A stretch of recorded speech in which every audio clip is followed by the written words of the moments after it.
is Mrs. Theodore. She is one of the people when the first group. We started with her last year. Until now, she is the better student that we have. She is proud of what she is doing. She do well her business. I have to congratulate her. And she do on time all payments. She respect all principles of business plan.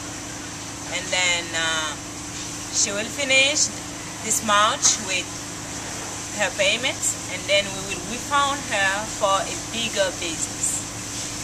And I think that she's a big example for other women.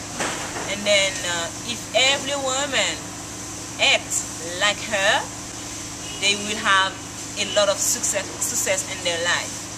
And then if I found many people like that to do businesses in Haiti, it will be a good way for development of Asian people.